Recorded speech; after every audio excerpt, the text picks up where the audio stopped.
வணக்கம் மகாஜனங்களே. இன்றைக்கி நம்ம பூமா டாக்ஸில் பார்க்க போகிறது ஒரு சோகமான விஷயம், ஒரு சந்தோஷமான விஷயம். சோகமான விஷயம் ஆல்ரெடி எல்லாருக்கும் தெரிஞ்சுக்கணும்னு நினைக்கிறேன். தமிழ்நாட்டிலேருந்து கிளம்பி போன கபடி டீம், மகளிர் கபடி குழு, இவங்களை பஞ்சாபில் வச்சு தாக்கியிருக்காங்க.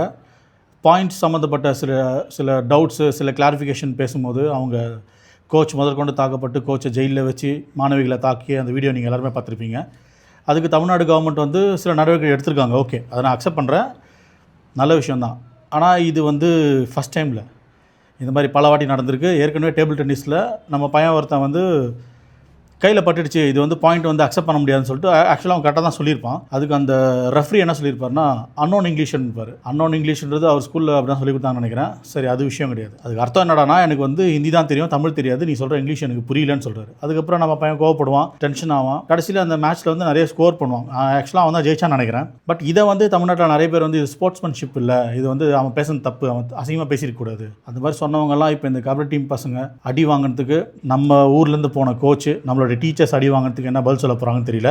எல்லோரும் அமைதியாக இருக்காங்க. சில பேர் பேசுகிற நல்ல உள்ளவங்களுக்கு நன்றி. அந்த நல்ல விஷயம் என்னடானா, துளசி மணி முருகேசன் அவங்க பாரா ஒலிம்பிக்ஸில் ஜெயிச்சா நம்ம தமிழ்நாட்டை சேர்ந்த பொண்ணு.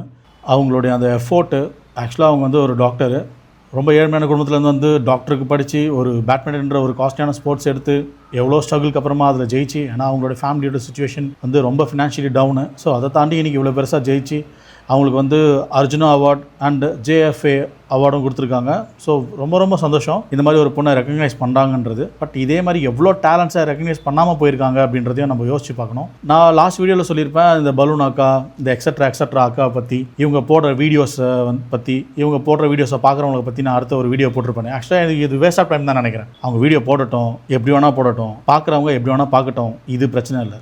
தயவு செஞ்சு இந்த கருமத்தை பூம் பண்ணாதீங்க. அது மீடியாவாக இருக்கட்டும், யாராக இருக்கட்டும், பெரிய மீடியா சின்ன மீடியா யாராக இருந்தாலும் சரி, கூப்பிட்டு உட்கார வச்சு இன்டர்வியூ எடுக்கிறவங்களும் சரி, இதை பூம் பண்ணாதீங்க. பார்க்குறவங்க பார்க்கட்டும், காட்டுறவங்க காட்டட்டும். பூம் பண்ண வேண்டியது என்னடானா, சமுதாயத்துக்கு தேவையானதை பூம் பண்ணணும். இந்த மாதிரி கஷ்டப்பட்டு மேலே வர பசங்களெல்லாம் பூம் பண்ணி அவங்கள நீங்கள் கொண்டு வெளிச்சத்தில் காட்டும் போது அவங்கள மாதிரி நிறைய பசங்க சாதிக்கணும்னு நினைப்பாங்க, நமக்கு சப்போர்ட் கிடைக்கும்னு நினைப்பாங்க. எவ்வளோ சப்போர்ட்ஸ் கிடைக்குது அது கண்ணுக்கு தெரியாமல் இருக்குது. ஸோ சப்போர்ட்டிவ்ல பண்ணுறோன்றதை வெளியே கொண்டு வந்தாலே எனக்கு தெரிஞ்சு நிறைய பேர் அதை ட்ரை பண்ணுவாங்க. ஓகே, பரவாயில்ல, நமக்கு ஒரு சப்போர்ட் கிடைக்குது அப்படின்னு. லடாக் ட்ரிப் போகிறவங்களுக்கு ஸ்பான்சர் பண்ண ஆள் இருக்கும்போது இந்த மாதிரி கஷ்டப்படுற பசங்களுக்கு முன்னாடியே ஸ்பான்சர் பண்ணுறதுக்கு ஆள் இருந்தால் ரொம்ப நல்லாயிருக்கும். இன்றைக்கி அவார்டு அவங்க வாங்கும்போது பாக்யராஜ் சார் போய் மீட் பண்ண, எனக்கு இந்த மாதிரி அவங்க சப்போர்ட் பண்ணாங்க, விஷ் பண்ணாங்க, போயிட்டு வந்தப்பறம் அவங்கள பார்த்தேன். ஓகே, எல்லாம் கரெக்ட். அது இப்போ தானே மேபி அவங்க அவரை முன்னாடி போய் பார்த்துருக்கலாம். இல்லை அவங்க ஏரியாவில் இருக்கிற பணக்காரங்க, பணம் கொடுத்து உதவணும்னு நினைக்கிற மனசு இருக்கிறவங்க, அவங்களாம் கொஞ்சம் இவங்களை கவனித்து முன்னாடியே சப்போர்ட் பண்ணி அவங்கள ஒரு நல்ல பிளாட்ஃபார்மில் கொண்டு போய் நிற்க வைக்கும்போது எல்லாருமே இன்னும் கொஞ்சம் ஈஸியாக ஜெயிப்பாங்க. வெயிலோடு விளையாடிய காலத்திலிருந்து இன்றைக்கி ஏஐயோடு விளையாடுற காலம் வர நம்ம ஊர் பசங்களுக்கு எப்பயுமே டேலண்ட் அதிகம். உழைச்சிட்டே இருப்போம், ஓடிட்டே இருப்போம்,